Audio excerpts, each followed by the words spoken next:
Bonjour. Bonjour. Alors voilà, on voudrait parler du harcèlement. À toi. Alors je commence. Oui, moi j'ai vécu aussi le harcèlement à l'école. J'étais en primaire et j'étais dans les petites classes. Je ne sais plus exactement si c'était CE1 ou CE2. Et il y avait une grande de CM2 qui m'attendait tout le temps dans les toilettes. Et moi, je m'enfermais dans ma cabine des toilettes et j'avais peur d'en sortir. Je me souviens plus exactement ce qui me faisait peur chez elle, ni ce qu'elle attendait réellement de moi, mais je me souviens que ça m'a bien plombé un bon moment.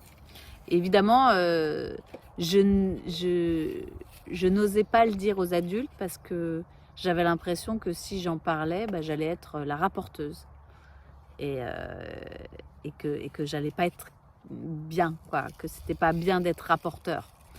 Et bon, voilà, avec du recul, maintenant, je me dis que j'aurais pu faire les choses autrement. Mais c'est comme ça. En tout cas, ça a été mon expérience.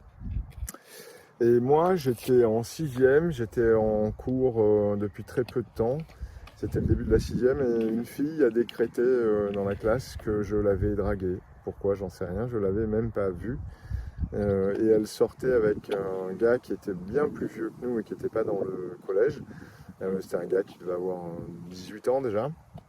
Et c'était un peu les voyous qui étaient sur les mobylettes à la sortie de l'école devant. Et donc elle avait dit ça à son chéri.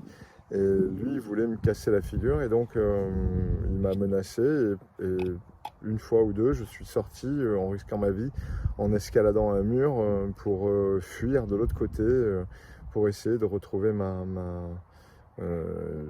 enfin, de me sauver, quoi. Et c'est le directeur du collège qui m'a attrapé en train d'escalader ça et qui m'a aidé, qui est venu avec moi à la sortie pour parler avec ces gars, et ça s'est réglé. Ça s'est réglé en une seconde. Mais je me souviens bien de la souffrance et de la solitude que l'on ressent, parce que c'est quelque chose qu'on a l'impression qu'on ne peut pas dire aux parents et que les parents ne peuvent pas résoudre, hein, parce qu'ils ne sont pas à l'école avec nous quand ça se passe. Donc voilà.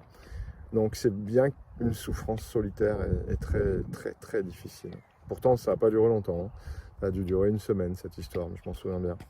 Voilà.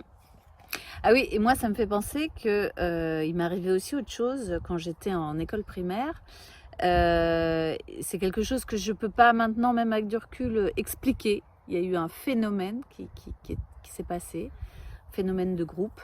En fait, on jouait à chat. Enfin, c'était toute la classe dans l'école, dans la cour d'école. On n'était que la classe, donc c'était pas une récréation normale. Et moi, je courais vraiment pas vite quand j'étais petite. Et tout d'un coup, à un moment donné, toute la classe s'est mise à me courir après. Et moi, j'essayais de courir, mais c'était peine perdue parce qu'ils m'ont très vite rattrapée et ils m'ont enlevé ma culotte.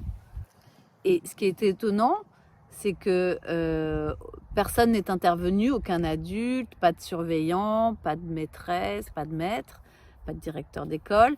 Voilà. Après, c'était pas ce que je pourrais appeler du harcèlement dans la mesure où il n'y a pas eu d'avant et il n'y a pas eu d'après.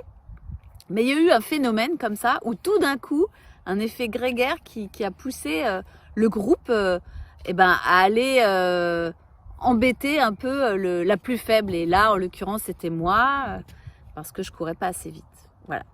Donc, je sais pas si cette expérience peut être intéressante, mais en tout cas, je la donne. Voilà. Voilà, merci.